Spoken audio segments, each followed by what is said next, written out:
मुझे विश्वास है कि यह समिट एक human centric, sensitive, global AI ecosystem के निर्माण में अहम भूमिका निभाएगा। फ्रेंड्स, हम इतिहास पर नजर डालें तो पता चलता है कि इंसान ने हर डिसरप्शन को एक नए अवसर में बदला है। आज हमारे सामने फिर ऐसा ही अवसर आया है। हमें मिलकर इस डिसरप्शन को मानवता के सबसे बड़े अवसर के रूप में बदल देना है। फ्रेंड्स, भारत बुद्ध की धरती है और भगवान बुद्ध ने कहा था, right action comes from right understanding. इसलिए ये बहुत आवश्यक है कि हम साथ मिलकर ऐसा रोड मैप बनाएं जिससे एआई का सही इम्पैक्ट दिखे। और सही इम्पैक्ट तभी आता है जब हम सही समय पर सही नियत से सही निर्णय लेते हैं।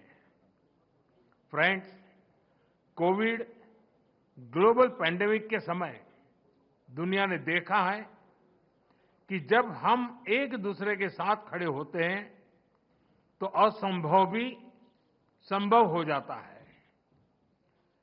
वैक्सीन विकास से लेकर सप्लाई चेन तक, डेटा साझा करने से लेकर जीवन बचाने तक सहयोग ने ही समाधान दिया।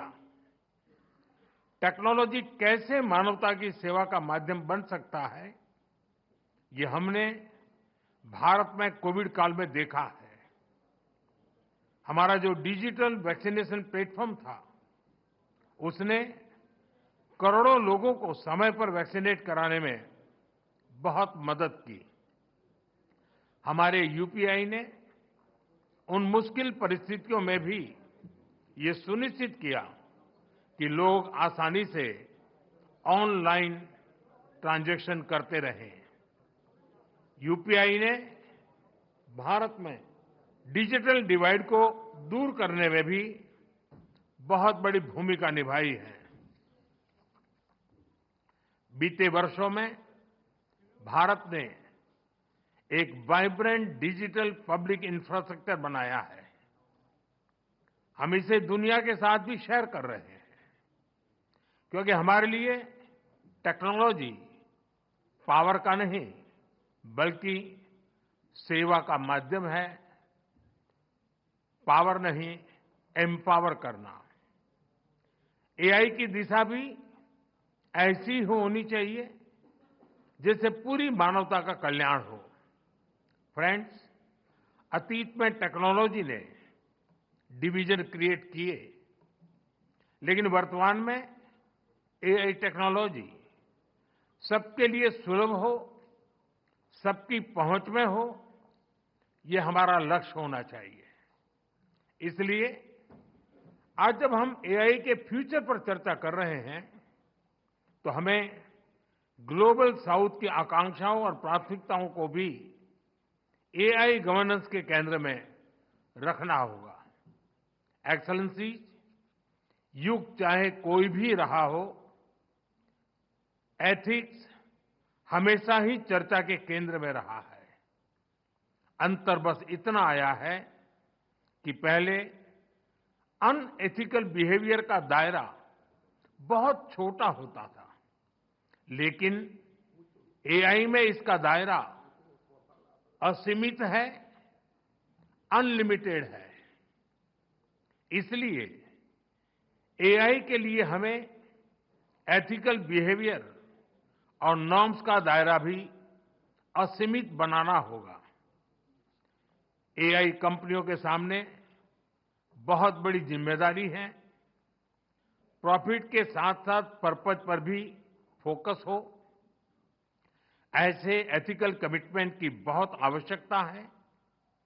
व्यक्तिगत स्तर पर एआई हमारी लर्निंग, इंटेलिजेंस और इमोशंस को प्रभावित कर रही है। एक्सेलेंसी, एआई के एथिकल उपयोग के लिए मेरे 3 सुझाव हैं। फर्स्ट, डेटा सॉवरेनिटी को रिस्पेक्ट करते हुए एआई ट्रेनिंग के लिए एक डेटा फ्रेमवर्क बने। जैसे एआई में कहा जाता है, गार्बेज इन, गार्बेज आउट। अगर डेटा सुरक्षित, संतुलित, विश्वसनीय नहीं होगा तो आउटपुट भी भरोसेमंद नहीं होगा। इसलिए ग्लोबल ट्रस्टेड डेटा फ्रेमवर्क जरूरी है। सेकंड, एआई प्लेटफॉर्म अपने सेफ्टी रूल्स बहुत क्लियर और ट्रांसपेरेंट रखे। हमें ब्लैक बॉक्स के बदले ग्लास बॉक्स अप्रोच चाहिए, जहां सेफ्टी रूल्स देखे और वेरीफाई किए जा सके। तब अकाउंटेबिलिटी भी क्लियर होगी और बिजनेस में एथिकल बिहेवियर को भी बूस्ट मिलेगा। थर्ड, एआई रिसर्च में पेपर क्लिप प्रॉब्लम का उदाहरण दिया जाता है। अगर किसी मशीन को सिर्फ पेपर क्लिप बनाने का लक्ष्य दे दिया जाए तो वह उसका एक काम के लिए दुनिया के सारे रिसोर्सेज को दांव पर लगाकर भी वही काम करती रहेगी। इसलिए एआई को क्लियर ह्यूमन वैल्यूज और गाइडेंस की जरूरत है। टेक्नोलॉजी पावरफुल है, लेकिन डायरेक्शन हमेशा मानव ही तय करेगा। फ्रेंड्स, आर्टिफिशियल इंटेलिजेंस, एआई की ग्लोबल जर्नी में एस्पिरेशनल इंडिया एआई की बड़ी भूमिका है और अपने इस दायित्व को समझते हुए भारत आज बड़े कदम उठा रहा है। अपने एआई मिशन के माध्यम से आज भारत में 38,000 जीपीएस मौजूद हैं और अगले 6 महीनों में हम 24,000 जीपीयूज और लगाने जा रहे हैं। हम अपने स्टार्टअप्स को बहुत ही अफोर्डेबल रेट्स पर वर्ल्ड क्लास कंप्यूटिंग पावर उपलब्ध करा रहे हैं। हमने एक एआई कोष भी बनाया है।